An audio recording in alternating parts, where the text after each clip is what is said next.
So ನಾನು ಒಬ್ಬ ದೂರದಾರನಾಗಿ ನಾನು ಮಾಡಿರೋ ಆರೋಪ ನಿಜ, ಅದಕ್ಕೆ ಸಂಬಂಧಪಟ್ಟ ಸಾಕ್ಷ್ಯಾಧಾರ ಇದೆ ಅನ್ನೋದ್ರ ಬಗ್ಗೆ ಮಾಧ್ಯಮಗಳಲ್ಲಿ ಮಾಹಿತಿ ಮತ್ತು ದಾಖಲಾತಿ ನೀಡೋದು ನನ್ನ ಆದ್ಯ ಕರ್ತವ್ಯ ಆಗಿರುತ್ತೆ ಮತ್ತು ಹಕ್ಕಾಗಿರ್ತದೆ.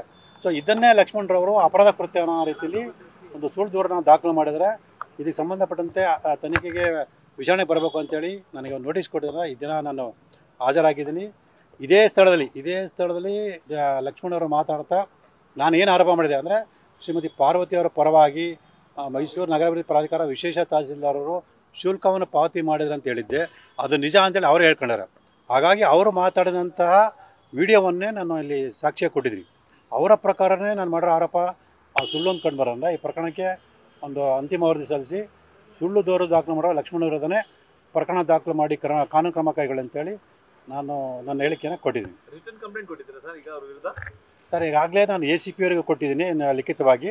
ಇಲ್ಲಿ ನನ್ನ ಹೇಳಿಕೆಯಲ್ಲೂ ಕೂಡ ಅದೇ ವಿಚಾರ ತಿಳಿಸಿದ್ರು. ಈಗ ಪೊಲೀಸರು ತನಿಖೆಯಿಂದ ಏನನ್ನ ಸರ್ ಸ್ಯಾಟಿಸ್ಫೈಡ್ ಆಯ್ತಾ ನಿಮಗೆ?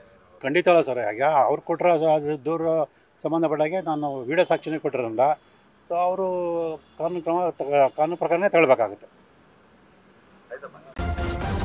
ನ್ಯೂಸ್ ಫಸ್ಟ್ ನಿರ್ಭೀತಿಯಿಂದ ನಿಮ್ಮ ಪರವಾಗಿ.